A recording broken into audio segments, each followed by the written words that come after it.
Hello everyone, welcome to my channel. मैं हूं प्रज्ञा और आज के वीडियो लेक्चर में हम जो है सीजी बोर्ड के क्लास 9th पॉलिटिकल साइंस का 13 चैप्टर राइट्स इसका सेकंड पार्ट देखेंगे। तो फर्स्ट पार्ट में हमने स्लेवरी के बारे में जाना कि कैसे जो है अफ्रीका से स्लेव्स लेके आया जाता था, उसको अमेरिकन कंट्रीज में बेचा जाता था। ये सारी चीज़ों के बारे में हमने देखा था। फिर हमने मार्टिन लूथर के बारे में जाना, जिन्होंने एक बहुत ही एक ऐसा काम किया जिससे जो रेस है ना, रेस के बेसिस पे जो डिस्टिंक्शन होता था वो काफ़ी ख़त्म हो सके। और ये इनकी इच्छा थी कि एक दिन ऐसा आए जहाँ सारे बच्चे जो हैं वो एक साथ एक जगह पे इकट्ठा हों, एक साथ वाइट और जो बॉयज़ और गर्ल्स है, जो ब्लैक बॉयज़ और गर्ल्स है वो एक साथ रहे और एक साथ मिलकर काम करें। ये उनका सपना था।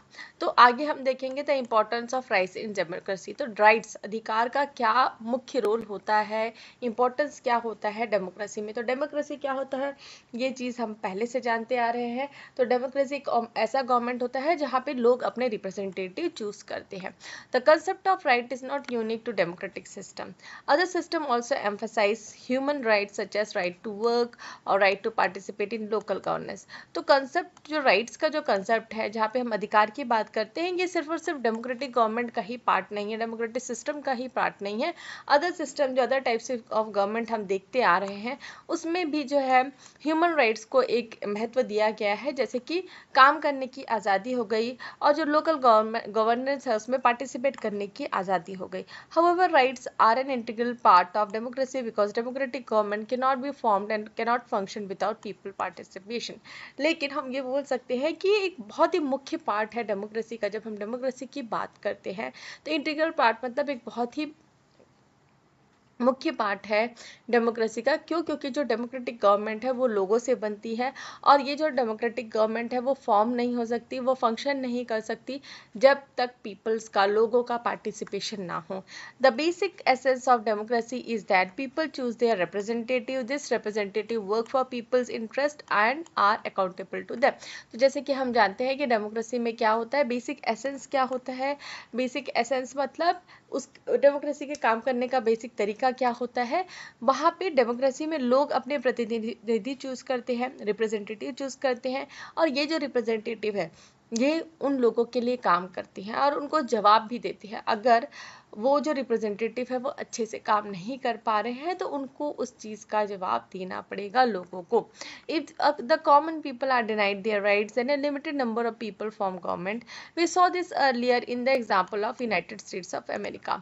तो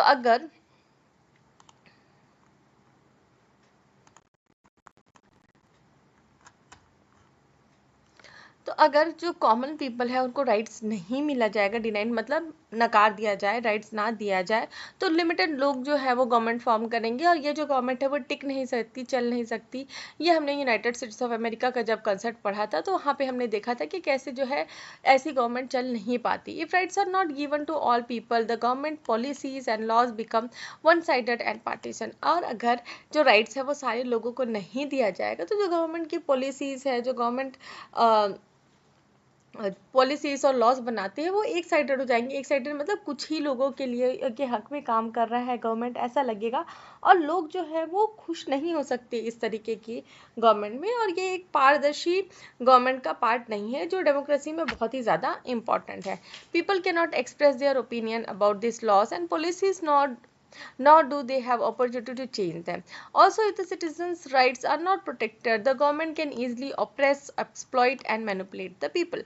तो लोग जहाँ पे अगर राइट्स नहीं मिलते तो लोग अपने जो विचार है उसको एक्सप्रेस नहीं कर सकते, अपने जो ओपिनियंस है, जो सुझाव है उसको नहीं दे सकते। ये लॉस वगैरह जो बन रहे हैं उसके अकॉर्डिंग में जो पॉलिसीज बन रही है, लॉस बन रहे हैं, तो उसमें अगर उनको सजेशन मांगा जाए, राइट्स ही नहीं है तो वो सजेशन के बारे में बोलेंगे ही क्या। तो इससे उनको कोई अपॉर्चुनिटी नहीं मिलेगी कि वो जो भी चल रहा है सिस्टम में उसको चेंज कर सके। और अगर सिटीजन्स के पास राइट नहीं है तो गवर्नमेंट क्या है, ईजिली जो है लोगों का शोषण कर सकती है, लोगों को गलत तरीके से मैनिपुलेट कर सकती है।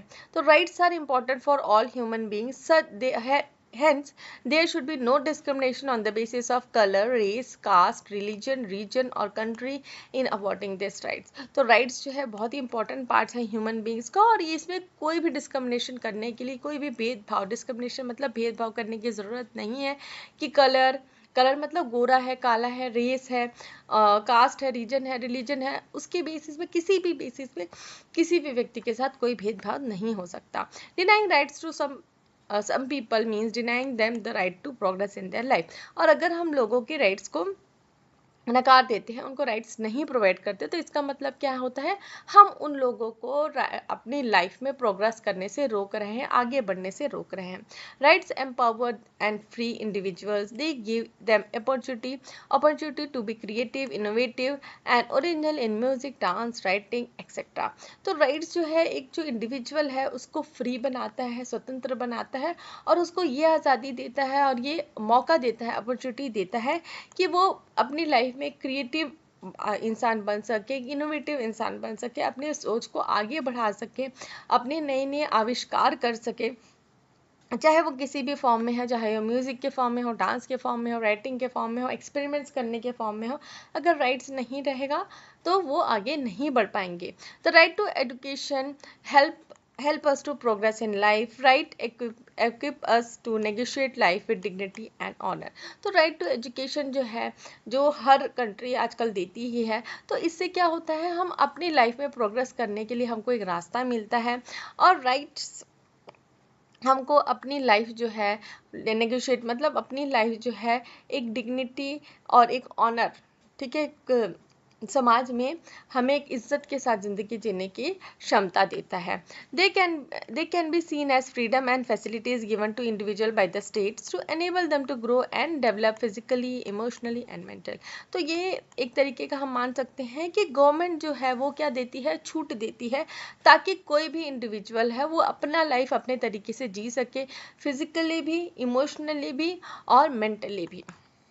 तो राइट्स इन कॉन्स्टिट्यूशन, तो कॉन्स्टिट्यूशन में कौन से राइट्स प्रोवाइड किए जाते हैं उसके बारे में हमको देखना है. So we must justify the needs for rights both socially and morally, but rights are meaningful only if they have legal backing. तो हमको जो है राइट्स मिले हैं, ठीक है, हमको राइट्स की ज़रूरत है सोशली और मोरली, ठीक है, सोशल समाज में रहने के लिए, मोरली मतलब अपने लिए भी. लेकिन राइट्स तभी मीनिंगफुल होंगे जब उनको एक लीगल बैकिंग, मतलब कहीं ना कहीं लिखित में, जैसे हमारे कॉन्स्टिट्यूशन में लिखा हुआ है कि कौन से राइट्स हैं, ठीक है, हमारे अधिकार हैं. ये नहीं कि कोई सा भी राइट, मतलब कोई भी आदमी बोल रहा है कि नहीं मेरा तो अधिकार है कि मैं कहीं पर भी कोई भी ज़मीन में कब्जा कर लूँ, तो ये सब सही नहीं है. तो कुछ लीगल बैकिंग, मतलब कुछ लिखित रूप में होना चाहिए जिससे हमको पता चले कि हाँ ये हमारे राइट्स हैं. This underlines the importance of legal recognization and sanction. The form in which rights are recognised today was not conceived by any one individual or country, nor it was developed in one day.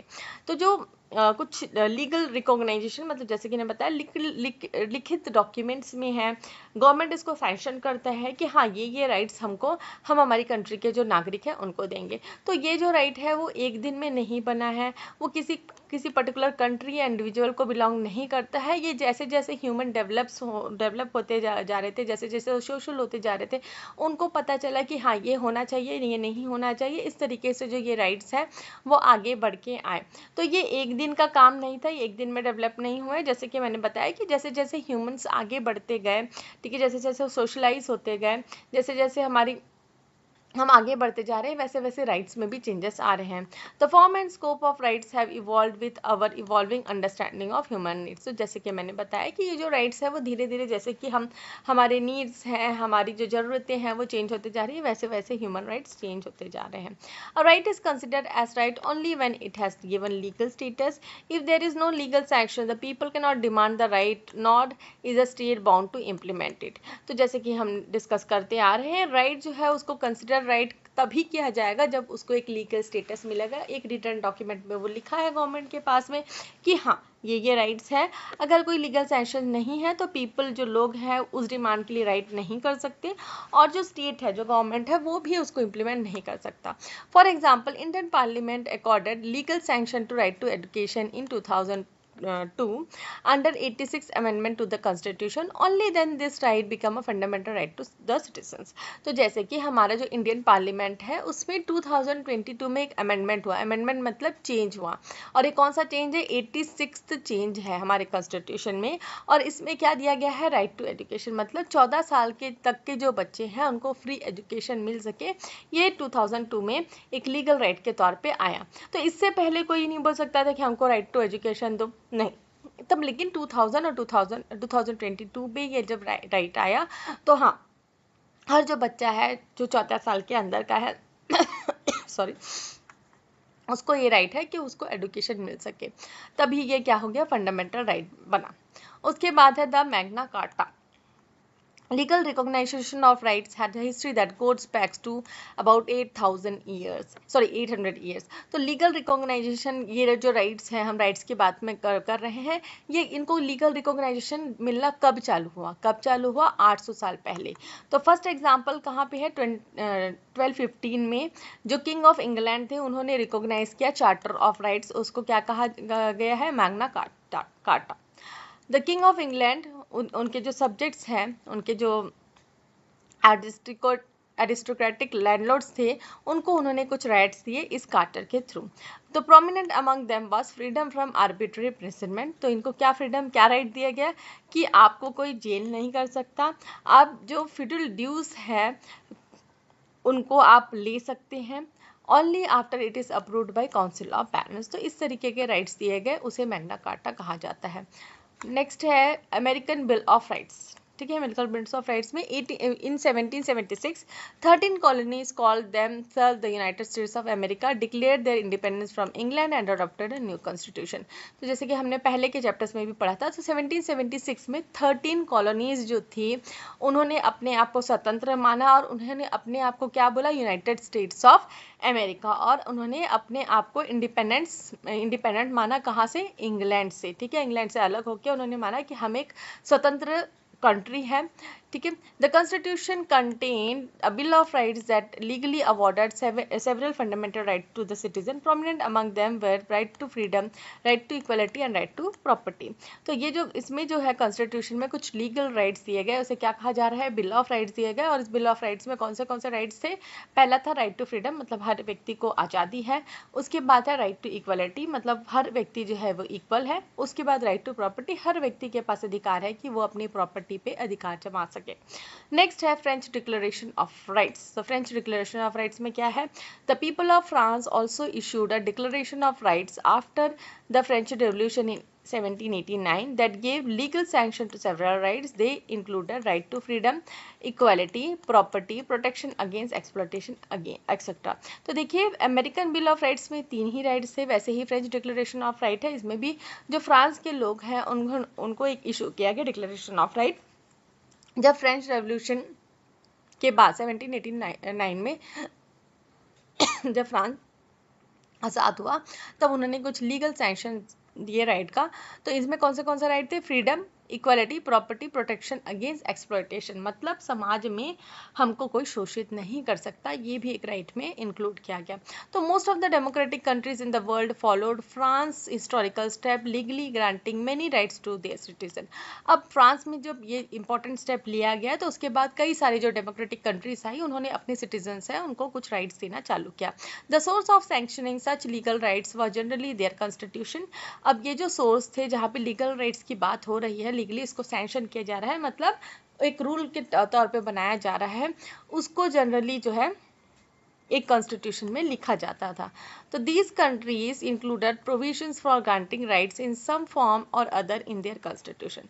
और तो ये जो countries हैं ये rights को grant करने के लिए कुछ फॉर्म्स में, इसको रिटन फॉर्म में कॉन्स्टिट्यूशन में लिखते थी। तो for example fundamental rights are statutory legally binding in Indian constitution. तो जैसे कि हमको पता है जो फंडामेंटल राइट्स है वो कहाँ है, हमारे इंडियन कॉन्स्टिट्यूशन में लिखा हुआ है। स्टैट्यूटरी एंड लीगल बाइंडिंग मतलब इंडियन कॉन्स्टिट्यूशन में लिख के रखा हुआ गया है। If central government or any state government fails to extend this right, then the citizen can register a case of non-compliance against the government in the high court और supreme court. तो अगर जो गवर्नमेंट में rights दिए गए हैं तो state government या सेंट्रल गवर्नमेंट के लेवल पर अगर किसी भी व्यक्ति को लगता है कि जो सिटीजन्स को राइट दिए गए हुए हैं वो उनको नहीं मिल रहा है, वो गवर्नमेंट जो है वहाँ पे वो फॉलो नहीं करवा पा रही है, तो वहाँ के जो नागरिक हैं, सिटीजन्स हैं, वो हाई कोर्ट या सुप्रीम कोर्ट में जाकर एक केस कर सकते हैं। The fundamental right listed in Indian constitution are the source of all legal rights and also the base of their legality. This means all the other legal rights given in the constitution are linked to fundamental rights। तो जो ये fundamental rights है Indian constitution में लिखे हुए हैं वो source है लीगल राइट्स का, ठीक है, ऑल अदर लीगल राइट जो भी है, और वो इसकी जो लीगैलिटी है मतलब इसकी वास्तविकता को बयां करती है। तो इसका मतलब क्या है, जो भी लीगल राइट्स लिखे हुए हैं कॉन्स्टिट्यूशन में वो फंडामेंटल राइट से लिंक्ड अप है। The constitution list 6 fundamental rights. तो हमारे पास जो कॉन्स्टिट्यूशन है इंडियन कॉन्स्टिट्यूशन, इसमें 6 फंडामेंटल राइट्स को वो लिस्ट करके रखा गया है। तो क्या हम इस लीगल राइट्स के बारे में जानते हैं? तो इसको हमने सिविक सेक्शन में क्लास 8 में पढ़ा है और अब इसको हम 1 बाय 1 डिस्कस भी करने वाले हैं। तो institution that protect our rights, तो इंस्टीट्यूशन जो हमारे राइट्स को प्रोटेक्ट करते हैं वो कौन से हैं उसके बारे में हमको जानना है। तो giving legal recognization to the rights is not enough to ensure that they are properly implemented and not violated. तो जो लीगल रिकॉग्नाइजेशन दे दिया गया है, लिखित तौर पर कॉन्स्टिट्यूशन में लिखा हुआ है, तो इसका मतलब ये नहीं है कि जो फंडामेंटल राइट्स है वो प्रॉपर्ली इम्प्लीमेंट हो जाएंगे और कभी भी वो वायलेट नहीं होंगे, खंडित नहीं होंगे। तो कोई ना कोई इंस्टीट्यूशन की ज़रूरत है जो इस चीज़ों को इम्प्लीमेंट कराए और प्रोटेक्ट करे इस राइट्स को। तो this institution have overseas whether these rights are being implemented properly or not. Such institution are needed at central and state level। तो इसलिए कुछ इंस्टीट्यूशन बनाए गए हैं जो ये इंश्योर करते हैं कि ये जो राइट्स है वो प्रॉपरली इम्प्लीमेंट हो रहे हैं कि नहीं। और ऐसे इंस्टीट्यूशंस जो हैं वो सेंट्रल और स्टेट लेवल दोनों पे होते हैं। सेंट्रल लेवल मतलब पूरे इंडिया में के लेवल पे, और स्टेट में हर एक स्टेट में भी इस तरीके के इंस्टीट्यूशन होते हैं। तो एग्जाम्पल जो है वो क्या है, human right commission, commission for protection of child rights, commission for women's. तो इस तरीके के जो इंस्टीट्यूशन है, ऑर्गेनाइजेशंस है, गवर्नमेंट के ऑर्गेनाइजेशन है, वो इन लीगल राइट्स पे काम करते हैं कि ये जो राइट्स है वो प्रॉपरली फॉलो हो रहे हैं, कोई इसे वायलेट तो नहीं कर रहा है। ये सारी चीज़ों को देखते हैं। तो हमको क्लोजली देखना है। तो सबसे पहले हम कोर्ट्स के बारे में देखेंगे। तो we read about courts in the previous classes. You know that courts do not only deliver justice but safeguard the constitution as well। तो हमने कोर्ट्स के बारे में क्लास 8 में पढ़ा है और हम ये जानते हैं कि कोर्ट्स का जो काम है वो सिर्फ और सिर्फ जस्टिस देना नहीं है। मतलब अगर किसी ने गलती की है तो उसको सज़ा सुनाना बस नहीं है। उनका क्या काम होता है, उनका ये भी काम होता है कि जो कॉन्स्टिट्यूशन है उसको वो सेफगार्ड करके रखे। मतलब जो लीगल राइट्स हैं और भी जो कॉन्स्टिट्यूशन में हमको प्रिविलेजेस मिलते हैं वो ठीक से फॉलो हो रहे हैं कि नहीं। If any person and institution violets our rights, we can appeal to the court for justice। The denial of rights could be in any aspect of life, whether in education, environment or anything else। तो कोई भी अगर कोई व्यक्ति है, कोई institution है, वो आपके राइट्स को खंडित कर रहा है, वो आपके जो लीगल राइट्स है उसके खिलाफ आपको जाने के लिए बोल रहा है, या आपके जो लीगल राइट्स है उसको आपको फॉलो नहीं करने दे रहा है, तो इस केस में आप जो है डिनाइल ऑफ राइट्स मतलब वो आपके जो राइट्स है उसको किसी तरीके से खंडित कर रहे हैं। तो आप किसी भी एक्सपेक्ट्स में हो, जैसे चाहे वो एजुकेशन में हो, एनवायरनमेंट में हो, किसी भी चीज़ में हो, तो आप सीधा जाके कोर्ट में केस कर सकते हैं। The fundamental rights in our constitution give us the right to file a suit in Indian supreme court और any other high courts in the state if we are denied of any rights. जैसे कि अभी हमने discuss कर रहे थे, जैसे कि राइट टू एजुकेशन है। कोई भी बच्चा है वो क्या है, 14 साल का है, 14 साल के अंदर तक का है। जैसे 13 साल का कोई बच्चा है, अगर उसे पढ़ाई लिखाई करने के लिए क्षमता नहीं मिल रही है, मतलब पढ़ाई उसकी छुड़ा दी गई है किसी भी वजह से, तो वो क्या कर सकता है, कोर्ट में जाकर केस कर सकता है। उसके पेरेंट्स अगर इंक्लूडेड है तो अपने पेरेंट्स के खिलाफ भी वो कोर्ट में जाके केस कर सकता है। तो इस तरीके से जो है कोर्ट्स फंक्शन करते हैं। तो there are several other institution apart from court that act as protector और ऑफ अवर फंडामेंटल राइट्स। तो कुछ और ऑर्गेनाइजेशन है, जो इंस्टीट्यूशंस हैं जो प्रोटेक्टर हमारी जो फंडामेंटल राइट्स है उसको बचा के रखने के लिए, प्रोटेक्ट करने के लिए काम करते हैं। उसमें क्या है, सबसे पहले है ह्यूमन राइट्स कमीशन। तो यूनाइटेड नेशन सिक्योरिटी काउंसिल, तो UNSC adopted Universal Declaration of Human Rights on December 10, 1948. This is why we celebrate Human Rights Day on this date every year. तो 10 दिसंबर को जो है हर साल ह्यूमन राइट्स डे मनाया जाता है। तो national United Nations security council जो है उन्होंने यूनिवर्सल डिक्लेरेशन या फिर ह्यूमन राइट्स डे जो है दिसंबर 10 को डिक्लेयर किया 1948 में। तो human rights are based on the premise that all human beings are equal and no human beings is born to be slave of any other person. तो human rights क्या declare करता है, क्या बताता है कि हर जो ह्यूमन बीइंग है, हर जो व्यक्ति है वो क्या है, इक्वल है और कोई भी ह्यूमन बीइंग जो है, कोई भी व्यक्ति जो है किसी अदर व्यक्ति का स्लेव नहीं है, गुलाम नहीं है। The idea was propagated to challenge inequality based on race, ethnicity, religion, gender etcetera. तो ये आइडिया क्यों लेके आया गया, क्यों किसी काहे इस चीज़ की ज़रूरत पड़ रही थी ह्यूमन राइट्स डे मनाने की, कमीशन बनाने की? क्योंकि पहले के समय में बहुत सारी इनइक्वालिटीज़ होती थी और इनइक्वालिटीज़ के बेसिस में लोगों को अलग अलग कैटेगरीज में रखा जाता था, जिसमें स्लेव्स भी होते थे, वुमेन्स को नकारा जाता था। ये सारी चीज़ें हम पहले डिस्कस कर चुके हैं, हमने पहले के चैप्टर्स में देखा है, 8th में भी देखा है, 7th में भी हमने देखा है। तो ये जो रेस, एथनिसिटी, रिलीजन, जेंडर के बेसिस में जो इंसानों को का भेदभाव किया जाता था, इसके लिए ही ह्यूमन राइट्स कमीशन सेटअप हुआ है। All modern democratic nations have created special institution to formulate laws and generate awareness to protect human rights. तो जितनी भी मॉडर्न डेमोक्रेटिक नेशंस है वो उन्होंने अपने स्पेशल इंस्टीट्यूशन फॉर्मुलेट करके रखे हैं ताकि जो लोगों के जो राइट्स है उसको प्रोटेक्ट कर सकें। The declaration of human rights accept and include all basic human needs as well as all key democratic ideas such as freedom, equality, justice, human dignity etcetera. All signatory nations have set up Human Rights Commission to oversee the proper implementation of these rights and prevent their violation.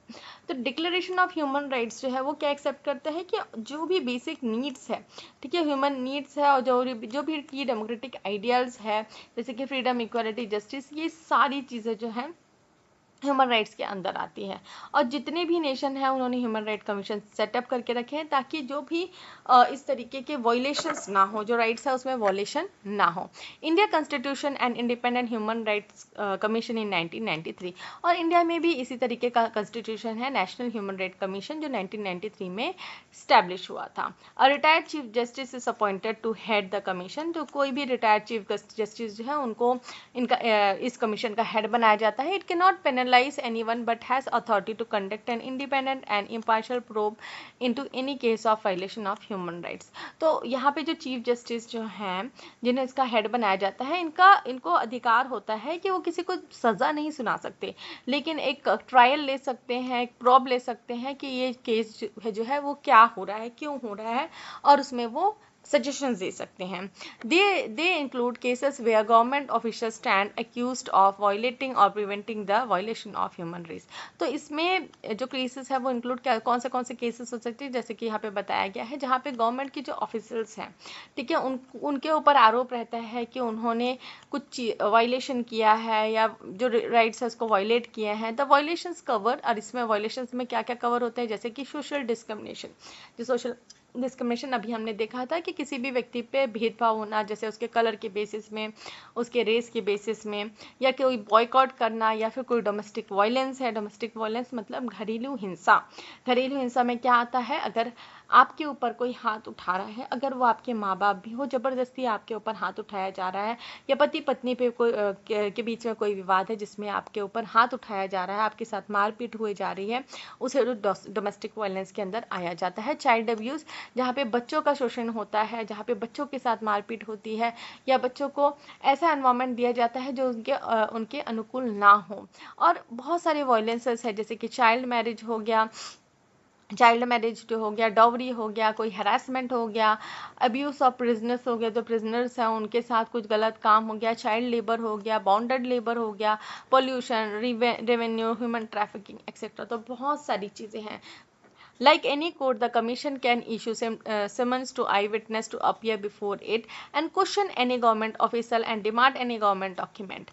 तो यहाँ पे जैसे कि court में होता है वैसे ही जो कमीशन है वहाँ पे भी इस तरीके का माहौल होता है, जहाँ पे आई विटनेस को विटनेसेस बुलाया जाता है जो ये गवाही देते हैं कि हाँ इस गवर्नमेंट ऑफिसर ने कुछ गलत काम किया या किसी भी व्यक्ति, है ना, यहाँ पे सिर्फ गवर्नमेंट ऑफिसर ने, किसी भी व्यक्ति ने कुछ गलत काम किया है इस तरीके का। It can also visit the place where the violation took place to conduct any inquiry और send an expert team for an on spot investigation. तो यहाँ पे वो कोई जो गवर्नमेंट के ऑफिसर्स हैं उनको भी वहाँ पे जहाँ पे इस तरीके का घटना हुआ है वहाँ पे वो एक्सपर्ट टीम को भेज सकते हैं, जहाँ पे वो स्पॉट कर सकते, वो ऑन स्पॉट जहाँ पे इस तरीके की घटना हुई वहाँ पे वो इन्वेस्टिगेशन कर सके। Like the national human commission for the entire country, every state has state human right commission.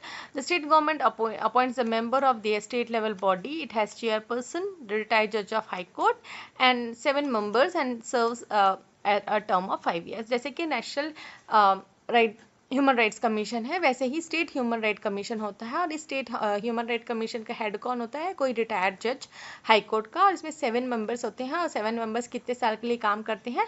5 साल के लिए काम करते हैं। The commission tries to prevent human right violation occurring in the state.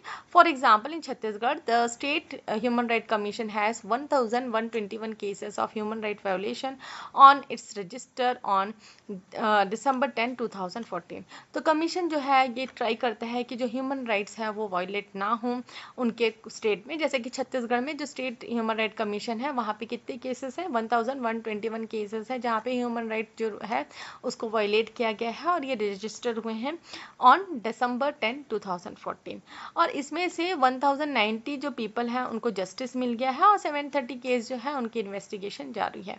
तो एड्रेस क्या है? Chhattisgarh state human right commission, near DKS भवन, Raipur. So let us look at one of this case. अब इसमें से एक केस के बारे में हम जानते हैं। तो प्रिजनर है जिसका नाम है Manoj Singh, was undergoing life imprisonment in central jail of Ballarpur. तो बलारपुर का जो सेंट्रल जेल है जहाँ पे मनोज सिंह नाम का प्रिजनर कैदी जो है वो था।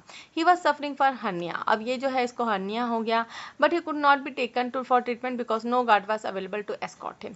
तो अब इसको हर्निया हो गया, हर्निया के ट्रीटमेंट के लिए इसको जाना था, लेकिन कोई भी गार्ड इसके साथ जाने के लिए तैयार नहीं था। तो इसलिए उसने क्या किया? कंप्लेन किया कमीशन में, जो इस मैटर पे उन्होंने फिर देखा।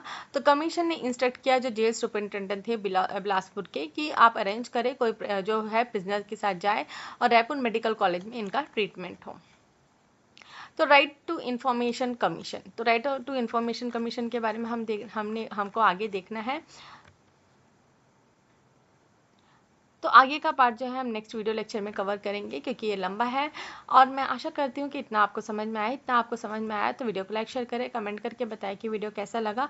और अगर मेरे चैनल की वीडियोस आपको पसंद आते हैं तो चैनल को सब्सक्राइब कर लीजिए, बेल नोटिफिकेशन को भी ऑन कर लीजिए ताकि जब भी मैं नई वीडियोस डालूँ तो आपको नोटिफिकेशन मिल सके। Thanks for watching.